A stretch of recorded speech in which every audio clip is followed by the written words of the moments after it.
last month, and Dan invited me and Dave to their offices last week, I think, and this was to iron out the details of what they had proposed.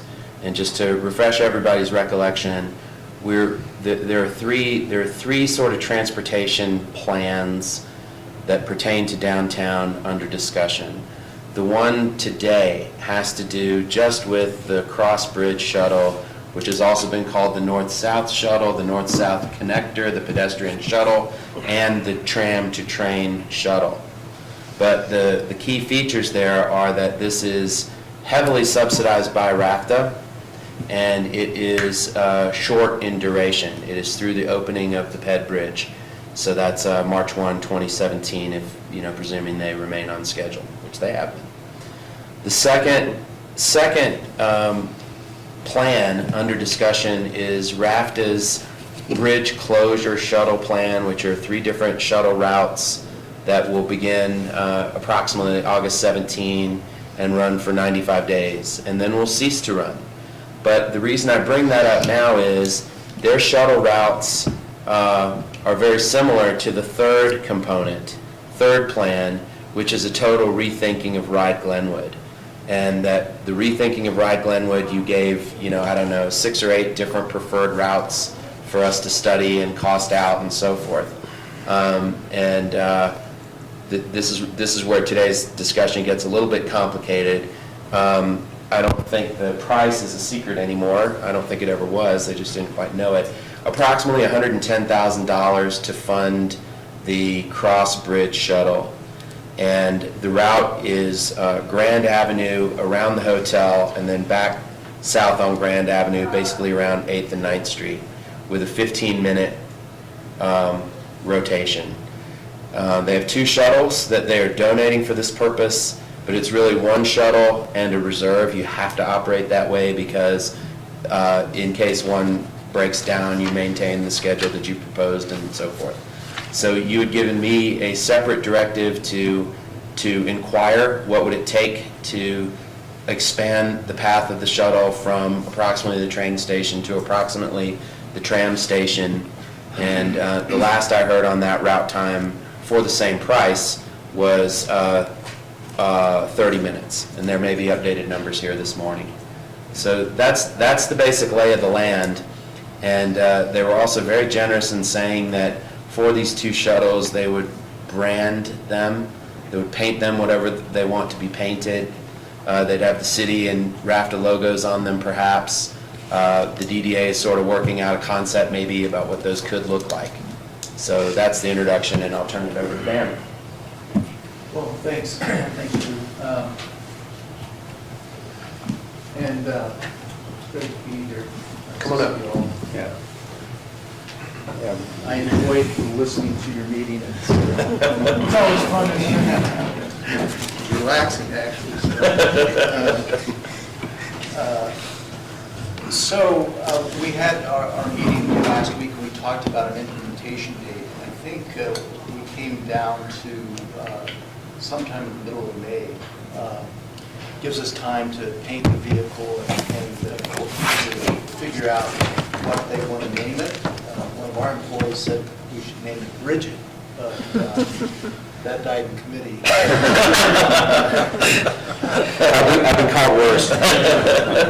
But the sooner we kind of determine what it wants to be named, the sooner we can get a decal made for it, and then we can paint it relatively simply to begin with, just maybe a few colors if people have a preference for those. So those kinds of decisions, although they're relatively minor, they need to be made fairly soon, just so that we can get things done that need to be done in order to get the shuttle out there and kind of be identifiable and branded in a way that people know what it is. And I have with me today some of the folks that really make things happen at RFTA when it comes to getting services up and running and having them continue operating reliably. Kent Blackmer, he's one of the co-directors of operations. John Hawker, the other co-director of operations. Joe Barber and Rob Wazianko, who do all the scheduling and do all the route planning and so forth, get it in the system so that we can track it and keep account of all the data and so forth. And they may want to weigh in here, and I think that Rob has a PowerPoint just to kind of look at the routing options. And if you don't mind him stepping up here and plugging into your system. Usually there's like a little Catherine is in. Catherine, can you help PowerPoint? attachment. And in doing these kinds of things, it isn't, it's not rocket science, but it's helpful to kind of think them through and make sure that we have tried to foresee any unintended consequences that might result from some of the decisions that we make, so that we have the greatest potential for success when we actually implement the service. And in looking at the various routing options, CDOT has thrown a couple wrinkles in there, although it sounds like they are working cooperatively with the city as far as some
especially if basically you're just waiting to get from one side of town to the other. So we have to avoid the temptation, I think, sometimes to have one vehicle doing too much. Otherwise, we lose the effectiveness that we might have if we kind of shorten the route and the headways.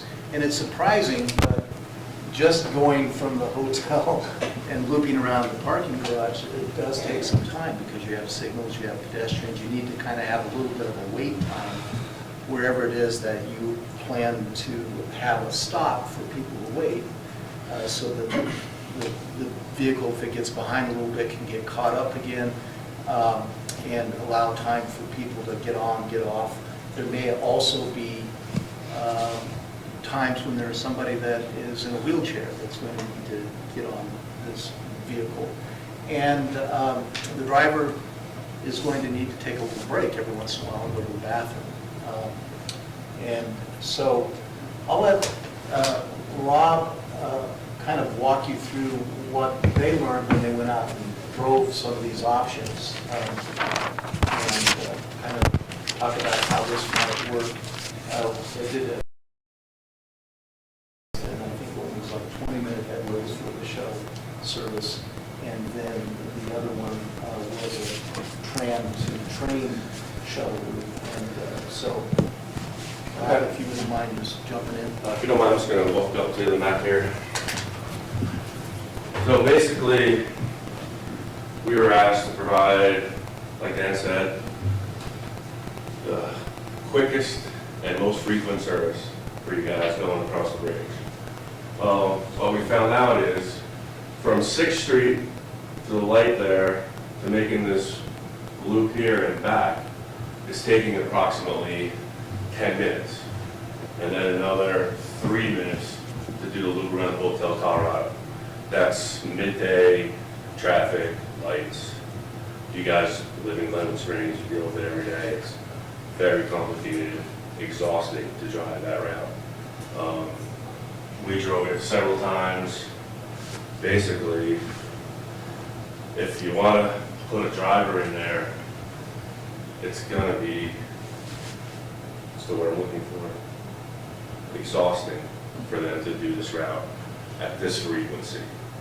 So basically what we're trying to do is have you guys accept the 20-minute Penway rather than 15. Okay, it's 3 times an hour. It gives the driver at least, hopefully, 5 minutes of a break to where they could use the bathroom, get out, stretch, walk around. With this scenario, it'll give us an opportunity to watch and see if the route can be tweaked a little bit. If maybe we can go back to 15 minutes after a while, that would be possible too. This system will not be built into our ITS. All right, so there won't be head sign issues or changes or variances to any of it. And we can change it at any time rather than having to wait for our next scheduling season. This is going to run for 300 days probably. Okay. So we have 5 different scheduling seasons. So if we need to tweak this, we can. Okay. The last proposal. And Rob, let me just interject. Sure. I think there's a benefit in having scheduled times, because then, folks at the hotel can say, it's out there every, on the hour, 20, 40, whatever. So people know, okay, I can plan on that, I'll just walk across and be there. There's the free running option that just, you just put it out there and make as many trips as you can, and when the driver needs to take a break somewhere, they take a break. But then The the downside of passengers that- don't have an The idea of downside when of it's that coming. is that they don't know when it's coming, and then they get discouraged, especially if the driver stops and takes a break somewhere and goes to the bathroom. They don't know. The intelligent or the real-time passenger information signs are really helpful at our BRT stations because people can see when the next bus is coming. It's 5 minutes, it's 10 minutes, at least they have a sense. With this system, we won't have it plugged in, at least not initially, so people won't really have a way of knowing when they could kind of get frustrated by it. Would you, Rob, also clearly identify where those stops are that usually take? Sure. That may not be readily apparent. Okay, so the proposed stop, the Hotel Colorado on that pine right there, that's the side entrance. We don't necessarily want to stop there. We'd have to get hotel approval. It gets tight in there, a lot of busy in and out, and it's kind of narrow. Be a great spot for the driver to hop out and take a break real quick, and then circle around. We're doing this in a clockwise motion, okay? And the proposed stop will be on the corner of 6th Street and Olive, thank you. Is And there, Olive, okay? Now, there's not really a place to pull over there for a set stop, but there is the stop sign there. It's not really that heavily busy. Yes, busy. Oh, Rob, just for your knowledge, big loop will probably have to go the other way, because see that's... Counterclockwise? Yes, because The emails that were sent were saying we'd be able to go clockwise. well, you... The latest one. What you won't be able to do is come straight through Pine.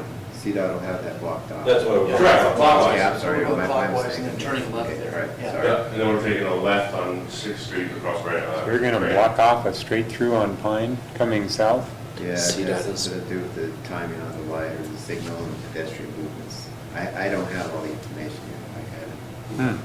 So that was one of the wrinkles that we got, and this works pretty well, but the one issue would be having enough time if we're going to make a left on the Grand to go across the bridge to get through there on one cycle as opposed to some of the other signals where the cross traffic is really kind of given the short end of the stick when it comes to making left turns.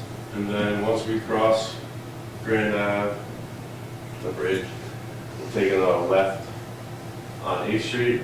Right here, you guys have, I think, 3 parking places, kind of dug into ask you guys to designate that as a bus stop. Every time that we drove this route, right here in the center, there's always a tractor trailer making deliveries. And it just gums up that whole intersection here. So we'd ask for parking in here. And again here, the parking garage is here. And again, a stop sign, not necessarily a stop, but it's a safe place for us to stop to load and unload passengers. And then again, we go back, and our dwell time would be on the corner of 6th.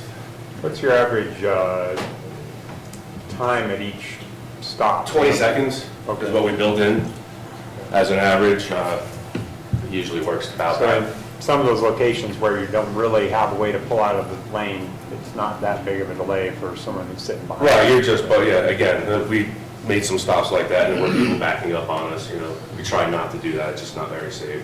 People don't pay attention. I think the Let only. me throw something out for us to explore as a city. This looks like a really good use for the kiosks as a way to establish the route information so that people walking by have access to it on the street. It's a way we can help establish in their minds what your schedule is going to be. So that would be a good use. Sure, and we'll do post-ups to something to that effect as well. Yeah. So people will. And are we considering this just kind of another route on Wright Glenwood, so the fares would be the same, it would be a $1 fare, or are we considering no fare? I or- think you should consider making it no fare, really, to get the highest, Use of it. potential ridership, and make it convenient for people. Okay. And it speeds up the boarding process. Sure. Eliminates a lot of questions that you get, Okay. How much is this? Do I get to do it all day? Yeah. I'm a senior. There's one more slide. I have a $100 bill. Yeah, can you make a change? And one thing, just going back to the cost, which excuse me, I don't have the precise amount, I was going to check what I put in the board pack, but I think it was about 107,000 or somewhere in that neighborhood.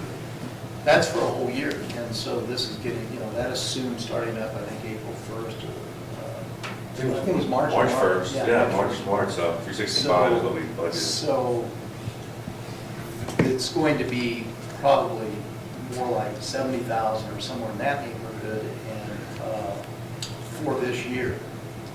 So it could be, we'd have to 300 days or something. For like 300 days, and I think the numbers we gave you were for the 15-minute headways rather than the 20, so. So the cost starts to come down, and it's kind of split, two-thirds this year, thirds next year. This is a good time to talk about cost. With a May 16 start date, that was the targeted start date, and ending on March 1st. None of this is budgeted for this year.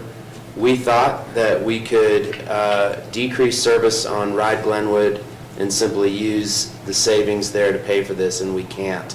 And I'll leave it to Dan and Dave to explain why we can't. But this is another component of a budget supplement. This is something that you've wanted. And again, you're not going to get this service at this price ever again. They're providing all of the assets, both primarily the buses. And I know that we would like a larger, longer, more frequent route immediately. I understand that.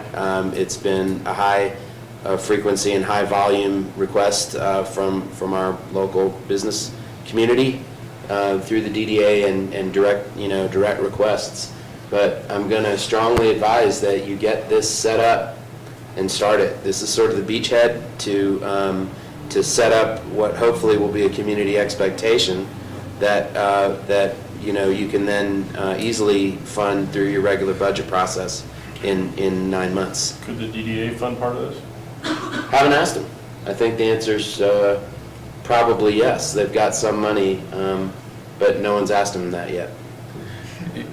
Can I You want to ask them? Go ahead. No, we can go there later. We'll discuss funding later. I think you're going, when we're trying to do this with the DDA and get them into a box, I don't think they need to be involved in bus systems, because now they're going way outside of the box again. But anyway, that's for a later time. I want to kind of explain a little bit from our perspective why we would advise that you go through a planning process first to determine what you want or how you want the service, the Ride Glenwood Springs service to be reconfigured. I mean, we all have a lot going on between now and the completion of Bridge project. RFTA is working on the West Golden Springs parking lot. We hope to expand some parking there, put the trail in, put a turnaround there for buses. We're expanding our Golden Springs maintenance facility, so we'll have more parking available. We can bring more buses in to support the bridge closure. We're constructing the Newcastle park and ride lot. This year we got bids in, it came in at 619. We had 800,000 budgeted, so that was a plus. We're working with CDOT and all the communities from Parachute through Newcastle to identify satellite parking areas for the bridge closure period. We're ordering 6 CNG over-the-road coaches with 57 seats in them that will be delivered ideally sometime this year to have that capacity available for the bridge closure. We applied for a grant through DOLA for $1 million to help pay the incremental cost of the CNG technology. We just found out yesterday that grant was approved. And we really need to plan for this Grand Avenue Bridge transit mitigation, because it's going to require us to reconfigure not just the Ride Golden Springs services, but our regional services as well, because the vast majority of buses that we are going to have local and BRT that are going to be operating from Aspen to Golden Springs are going to terminate their services at 27th Street BRT station. So we have a lot going on from our standpoint, and we think that critical to the success of the reconfiguration of Ride Golden Springs is going to be the ability of RFTA to operate in the 6 and 24 corridor. If it's local buses, possibly with BRT, but we'll have to, we still need to decide what services to put in that corridor. And we don't really want to do that until all the construction is done, because there are significant delays getting through that intersection over there at 116 as it is now.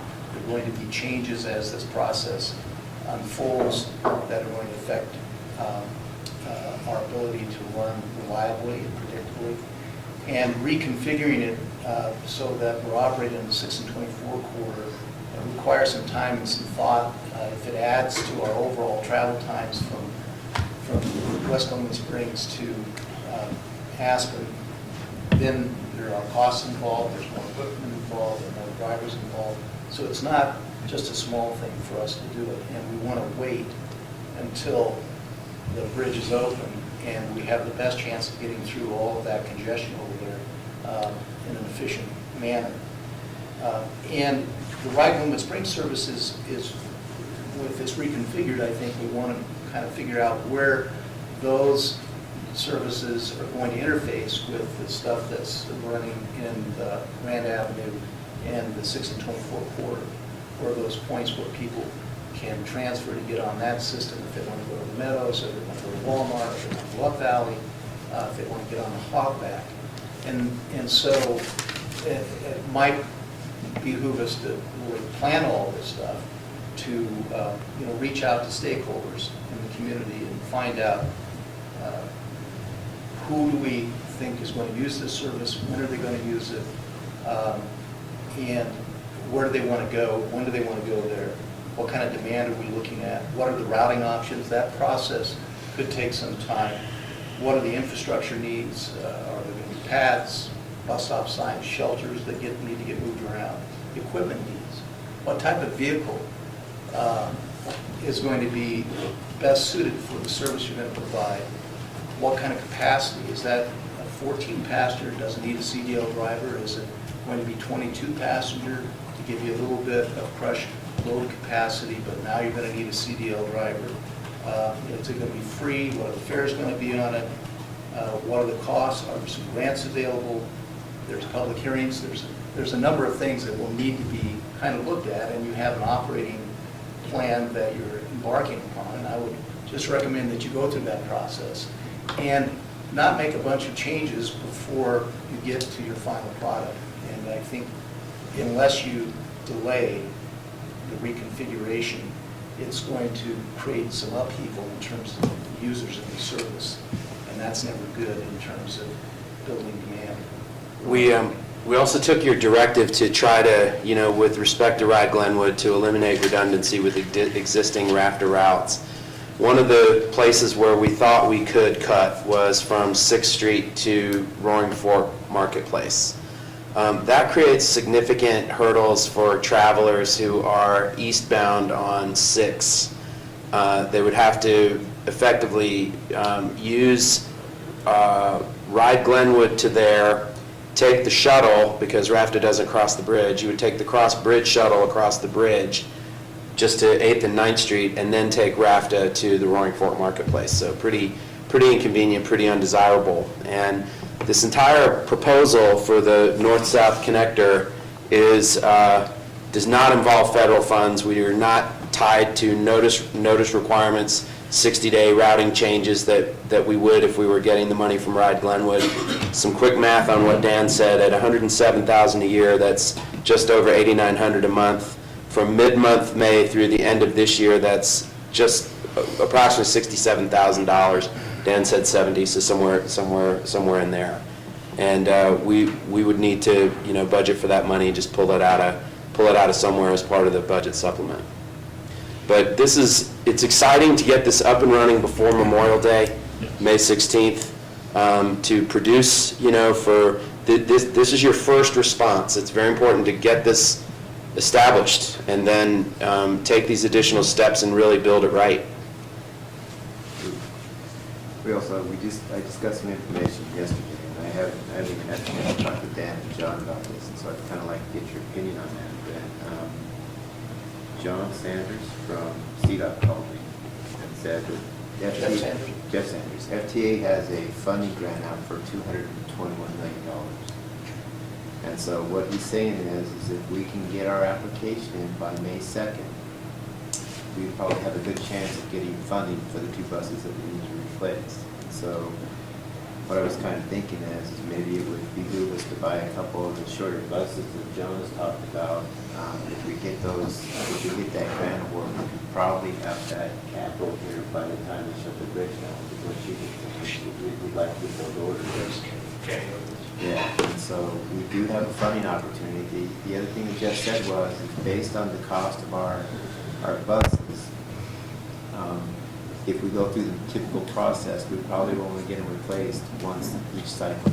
So over the next 2 years, I believe the cycle is 2 years. So we probably get one bus replaced and then the next one replaced. This gives us the opportunity to replace both buses probably at the same time.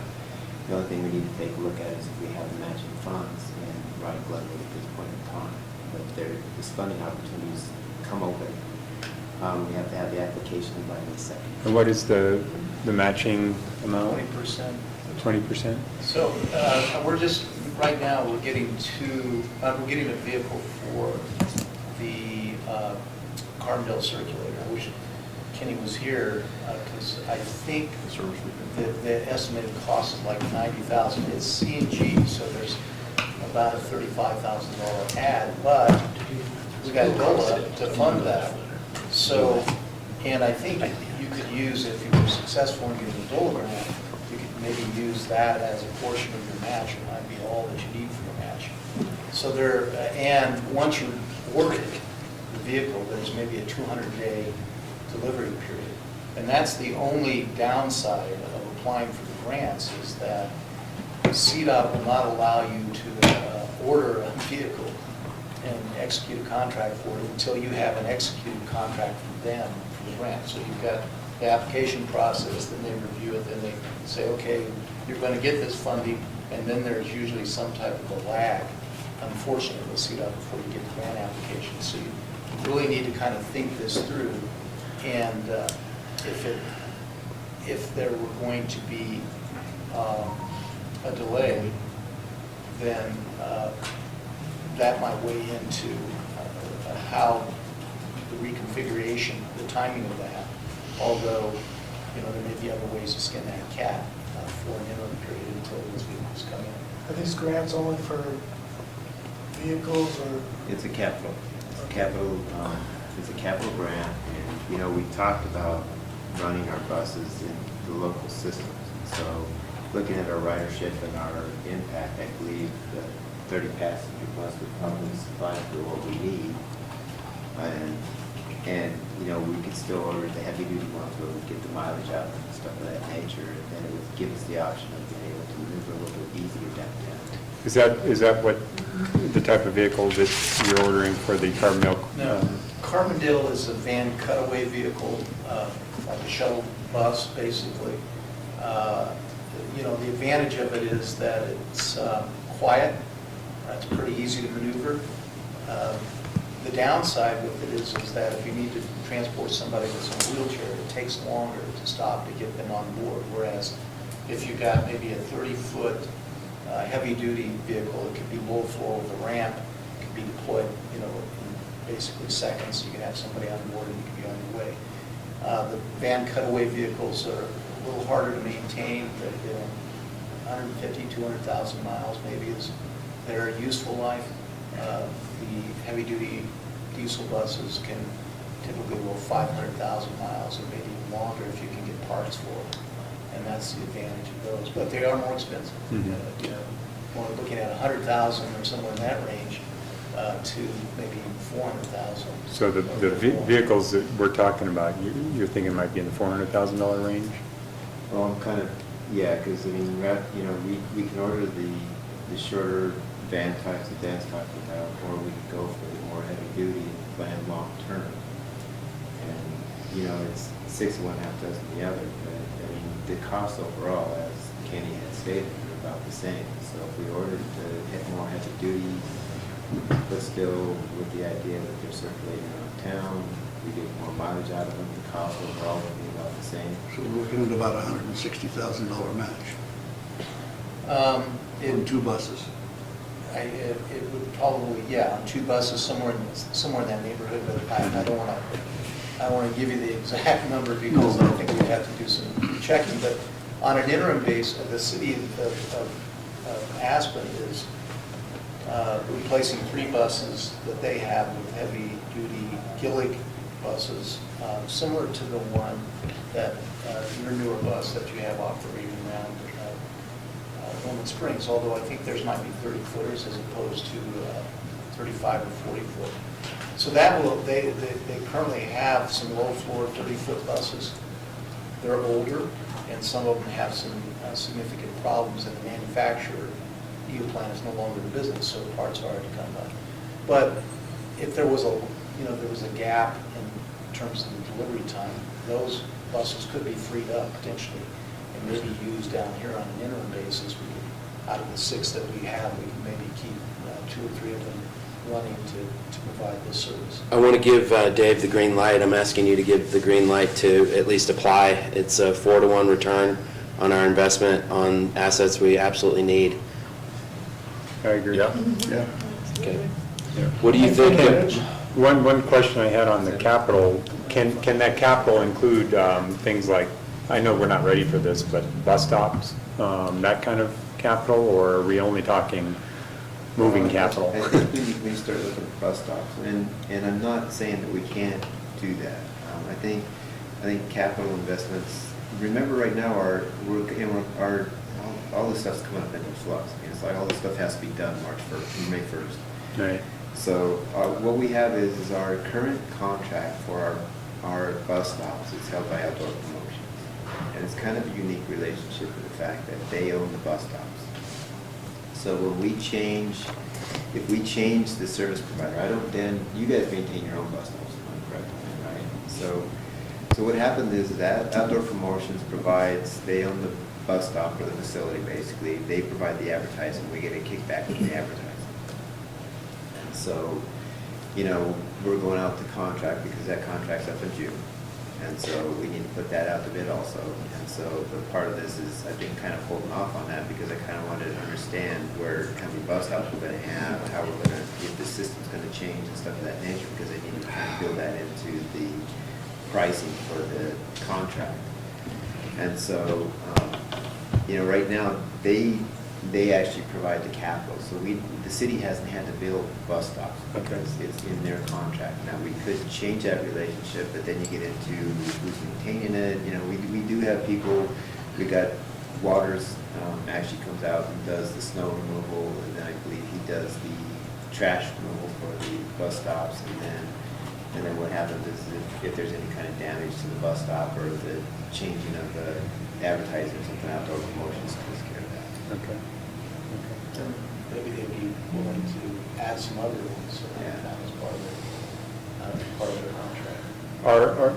One other question I had is our existing buses that we are looking at replacing with these new ones, I assume that obviously they're still driving today, and in the, at least for, near-term future, we continue to use those as well in conjunction with these new buses on some expanded or altered Well, ride Glenwood system. The tough thing about the Neo plants, as Dan said, is that company's been out of business for, what, 10 years, 12 years, something like Yeah, I that? think we got the last two buses that they We're made. kind of playing Russian roulette right now, I mean, because as they break down, I mean, I think there was maybe last year, the year before, we had a few operational issues where we had to fix them, and so we're running to the point where parts to fix them are getting harder. So trying to rely on them for any route is probably not a good idea, is essentially what you're saying. Right, I mean, we could essentially run them and run them down 6 until the bridge went down, but there's no guarantee that we're gonna be able to depend on them or keep them running for any predictable amount of time, because I have no idea about the parts supply. I think those two vehicles probably ideally would go away when you reconfigure your services and get new vehicles in. The newer bus that you have, which is the Gilly, that's a good vehicle, and maybe there's another use for it in the community. If not, maybe there is some way that RFTA could take that vehicle and, reimburse the city some way for it, because we are always looking for buses. And that's a really good vehicle, and it's only a few years old, too. And then if we sold that one, we could probably use that money to purchase another shorter bus, like we're looking at, to be able to supplement the system, if it was necessary. Dan, can I clarify that your recommendation to us too, as far as the rerouting, revising, right, Glenwood, is to wait? It is, at least until you have a really good plan, because it could, it could require you to reconfigure a couple of times before we get to the final solution. And there's a lot of wheel spinning that's involved in that, and the public is kind of getting whipsawed. People, especially over that 6 and 24 corridor, if that is not a place where we want to go with our service until after the bridge is completed, and that's a big component of the change, is for us to get over there, so you don't have to go over there anymore. Grand Avenue, we've got that covered down to 8th Street or 9th Street, but going across the bridge, you've got a gap, so if you just run something over there, then you get back to what Drew was talking about, which is a 2 or 3 seat ride from 6 and 24 to Walmart, or to get to regional services going up Valley. There was sensitivity, though, to trying to do something more for the tram area and Hotel Glenwood Springs down there, and there is a possibility to reroute, that's what you're going to show? Our left side is the train shuttle. I know you. No, wait. Now, this I'm is- sorry, it's not this. It's on the existing, because it sounds like you're headed to the first option there, the 20-minute headway in the loop on Grand Avenue. But we can change the Ride Glenwood route to go down to Centennial. We discussed that last week. And so no one has shown up with the plan to do that today. We wanted to see that you were okay with the shorter shuttle for now. But we are trying to extend service down to the tram on Ride Glenwood now. So that, I'm telling you, there are 3 things. The first is this cross-bridge shuttle. The second is RFTA's 3 shuttles during bridge closure, and then the reconfiguration of Ride Glenwood, which is going to take a lot of planning and is probably 2 years out. We can do something now with Ride Glenwood to at least get a bus down there. And it involves Down coming there off of 6. To the tram? Yes, I think- or closer to it. I drove by there yesterday on my way to Qdoba, so. It's turning around, that's the problem. Well, I think we'd have to work with a hotel down there, because the only really good place to turn around, if you divert, is to go underneath their archway there, which is the entrance. And so it's a big bus, it's going to be going by there twice an hour, potentially in both directions, and they might not want that. I would put the stop back up on the street somewhere where people come out of the tram, there's stairs that people go up to get to the parking spaces, because you can't really get a bus into where the front of the tram office is. The hotel would be the closest that you can get, and it's not without some issues that I think our operations people would want to, try that with the bus and see how long that diversion takes, and then there's some coordination. There are some stops, you have the Traverse Trail stop that are somewhat close to there, and then you have bus stops on 6 and 24 in front of the Ramada, over on the other side by the Best Western. Then you have some by the old Dairy Queen, and then on the other side of the street too. So there are opportunities for people that are residing in those areas that want to go these places to get there, albeit the downside with the one at Traverse Trail is that you got people kind of having to cross the street, and most people can do it if you got kids and that sort of thing. It might limit how attractive that service would be. Be better to be able to divert down there. But I think we have to look at that and see if that's practical. Anecdotally, we regularly run 40-foot long school buses through the parapet there and around and out. The only real problem is when you come out, if the tram is busy, sometimes you're sitting there for an extended period before you can get out to get back on the street. Yeah, because there's traffic, there's people parking, exiting the lot. But a 40-foot piece of equipment goes through there without any difficulty. Yeah, I think if we could just, does anybody know who to talk to down there? Yeah, we can get to that. They may or may not really want these buses. I didn't mean to overpromise. I'm just saying that it seemed like a short-term possibility that, with a little bit of study, a little bit of adjustment, a little bit of conversation and cooperation perhaps from private party, you might be able to get that done. Not 2 years from now, but now. And the other thing too is, I just want to, Grafton's offer for the trans, or for the shuttle is very generous, because we went from $400,000 to $100,000.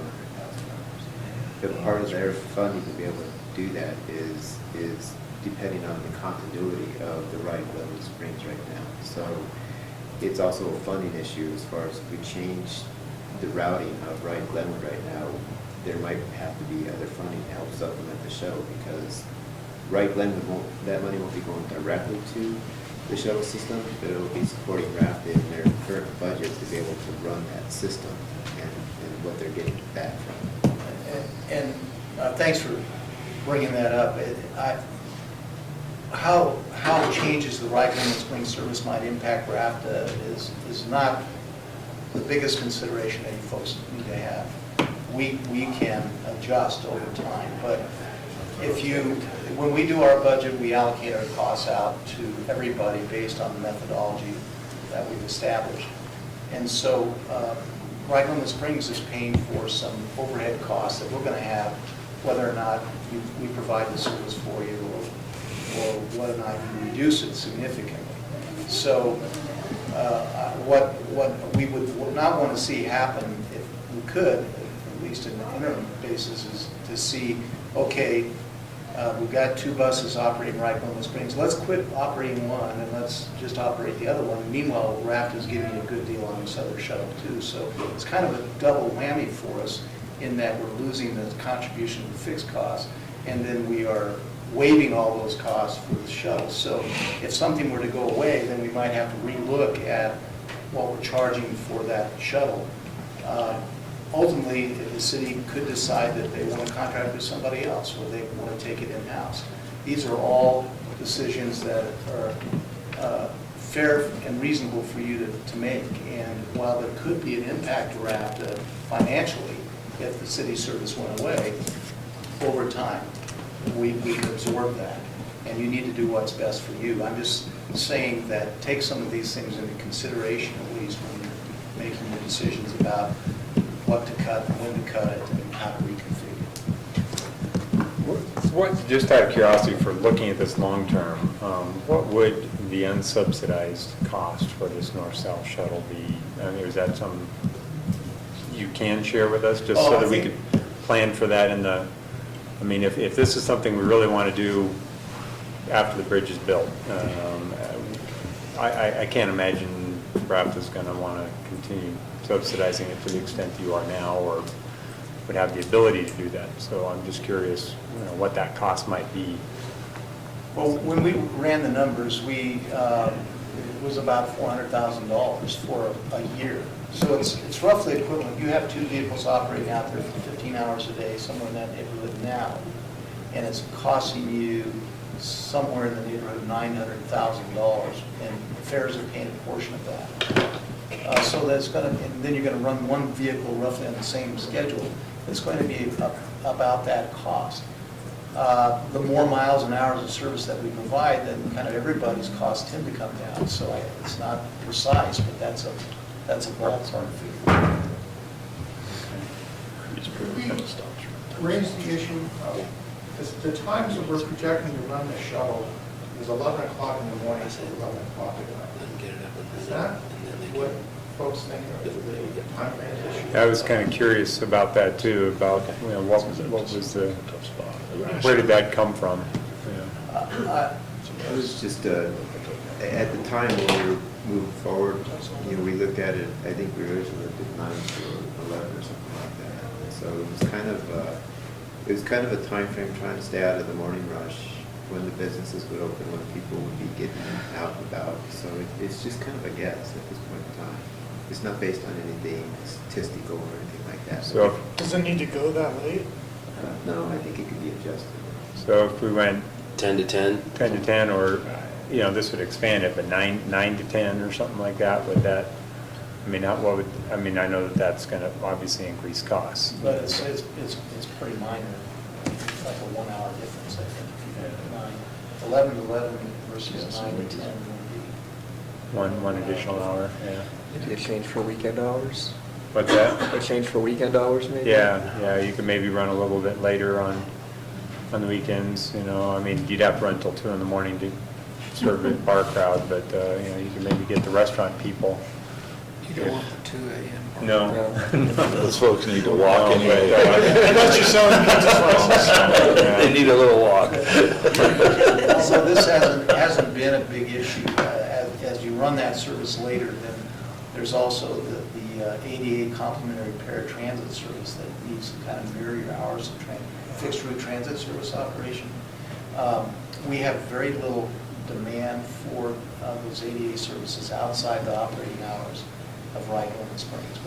So this could be, half a dozen times a year that maybe somebody would want to then take advantage of that ADA service, and we would have to provide it. And what we do, since there's next day notices, RFTA covers it, or somebody from the traveler agrees to work late, and we'll do it. But that's always consideration too. It's just, unfortunately, it's not rocket science, but there's a lot of complications that can crop up.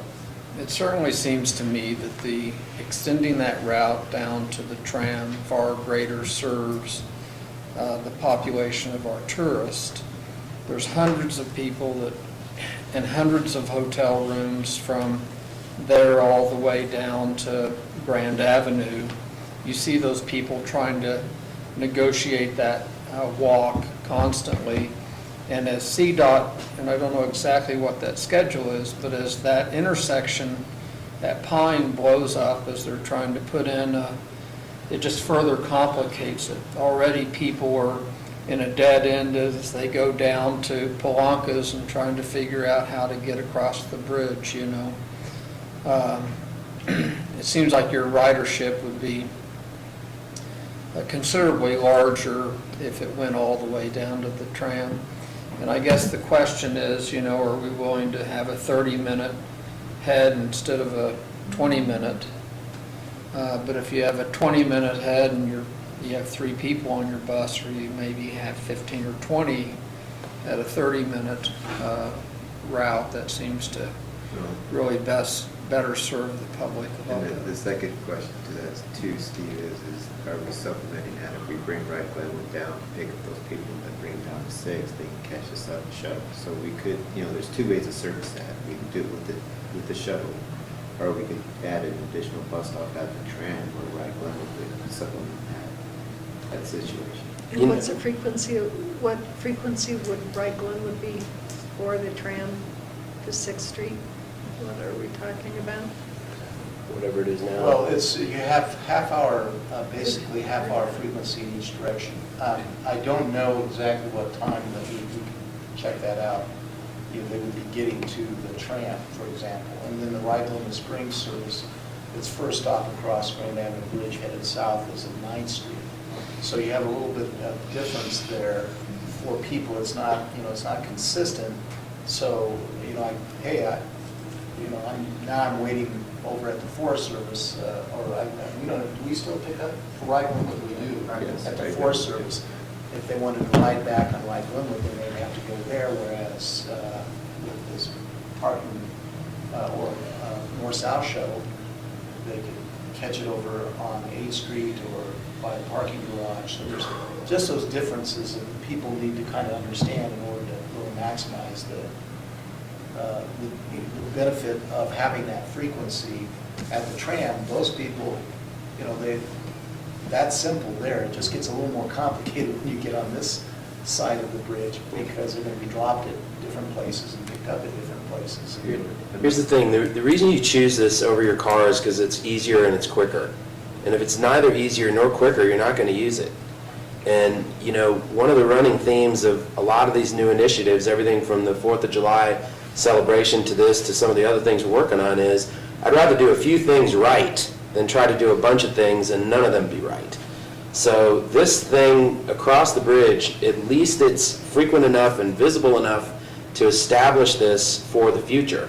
And I think the smaller, well, maybe not smaller buses, but more frequent loops and better loops is the future of Ride Glenwood. I just don't want to kill this idea in its infancy, you know, by making it not good somehow.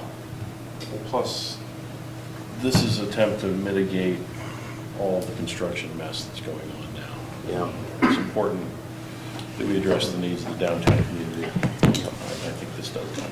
And what's the worst that happens? You know, you really do have 3 people on it all the time. And then they're going to come to you and say, well, this is a dumb shuttle. It's only got 3 people on it. Well, if you went down 6th Street, we got hundreds of hotel rooms down there. And the tram, and they're like, gee, now why didn't we think of that? Which you just did. And then, you know, it gives you the support to find the funding to build it quicker or solve the problem. I think that, you know, we're doing the right thing by getting it up and running, and you can improve it from here. Yeah, my concern about going down the tram is entirely that. I don't disagree that you're serving a bigger, better, you know, you're picking up a lot more hotels down there, but if it's on a half-hour time frame, I don't think anyone's going to use it. I'm almost concerned about the 20-minute on this. I kind of think that 15 is kind of the, you know, it is, you know, it's like, okay, I can wait 15 minutes for a bus, but, you know, 20 minutes, I'm thinking I can walk there from here, you know, kind of a thing, you know. So, you know, I guess that's my concern, is I want to see, you know, quicker service, and I don't. That's something you can discount your revisit. thought about. We might be able to get to 15, maybe 18. I just don't, you know, our drivers are the number one priority for safety, and it's really not safe for them to operate that 15 minutes.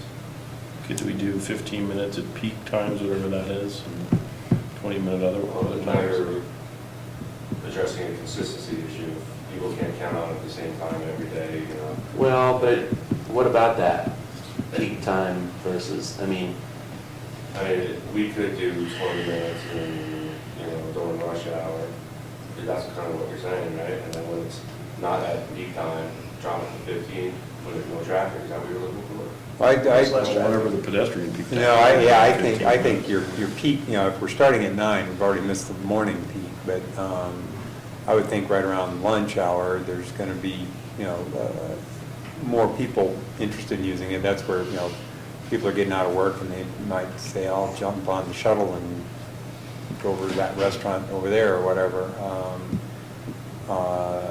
So I think that the times, if we're gonna make it more useful for people, we need to coincide that 15-minute turnaround with the frequency with the actual peak The only time. problem with the 15 minutes is maintaining it, Yeah. and we don't feel safe maintaining it. Because it was 9 to 11. Yeah. Yeah. This was It 9, just- go ahead, sorry.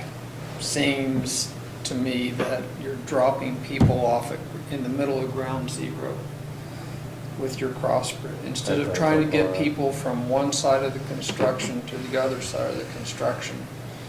The biggest bottlenecks that we have are gonna be 6th and Laurel.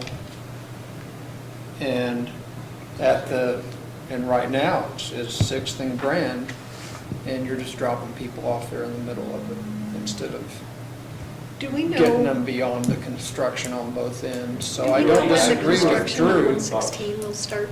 Say that again. The construction on 116, because I know that 114. there is, no, 114, but 116, the roundabout. It's and- after is the it- new bridge reopens.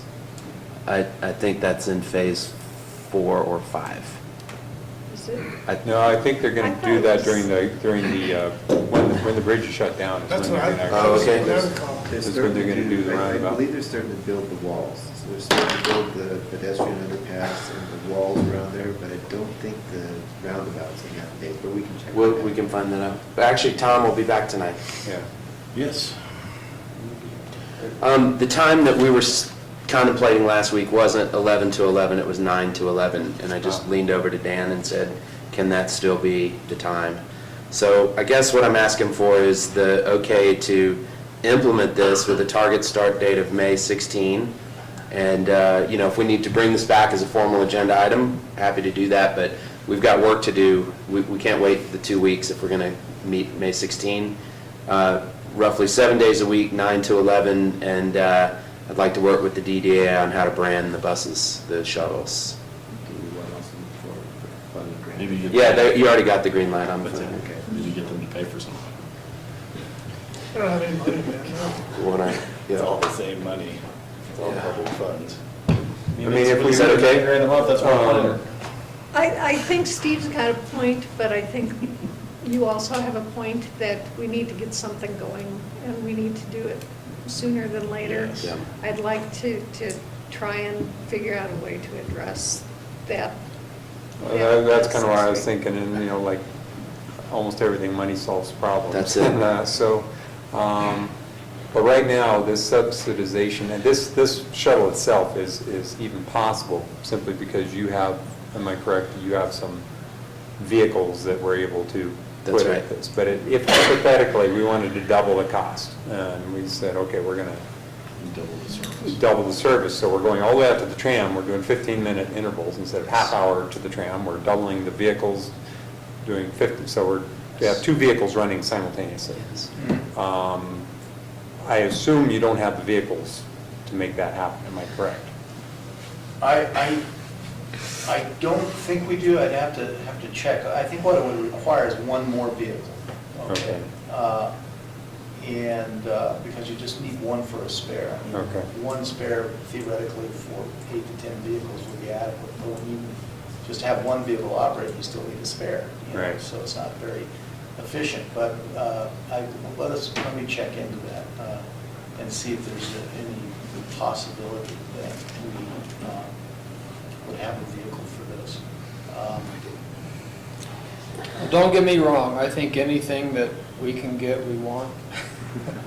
Getting this service started would be a great amenity to downtown, and we certainly serve a lot of people and take care of some of the issues. But I think we're somewhat short-sighted to not get people beyond construction on both ends. And I just know from myself, because I walk this bridge multiple times every week, I would just easily from the Hotel Colorado walk across the bridge and not think anything about it. I darn sure wouldn't think about waiting on a bus to facilitate that. But if I was at 8th and Grand and I wanted to go all the way out to the Ramada or to a Holiday Inn Express, I'd wait on a bus to do that, so.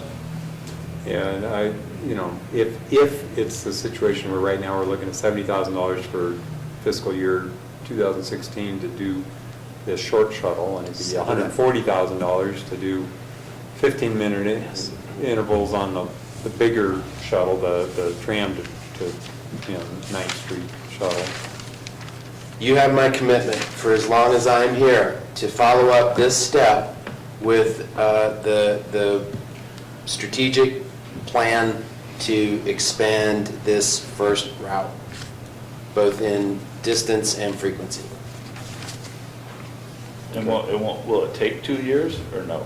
We can do that sooner than 2 years? Depends on what it costs and what you're willing to Okay. spend. But, don't forget, you've got anywhere from a $400,000 to $750,000 unfunded directive to redo your financial infrastructure.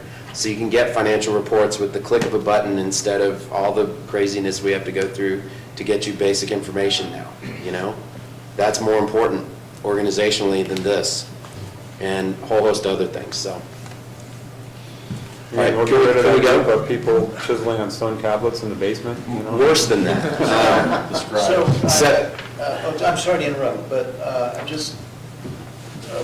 we can try to see what we can do that would be different than what we talked about, while still moving forward with the. Yeah. Okay. Yes. I just think if you can empower your staff to say, yeah, that sounds good, or hey, why don't we try that instead, and they can keep you updated, then we would have flexibility to try to make it better if we can. But no guarantees at this point. You're empowered. Is that 7-0? Yeah. My apologies, I have a conflict. Do you have your vote? Okay, Are you supportive of this? Yes. Thank you. Well, you know what I mean, policy directive. Okay. Thank you very much for your. Yeah, thank you, John. Stephen, thank you for your help and all of this help. Now, I get beat up by my crew when I left that. Yes, that's really good. Blame it on me.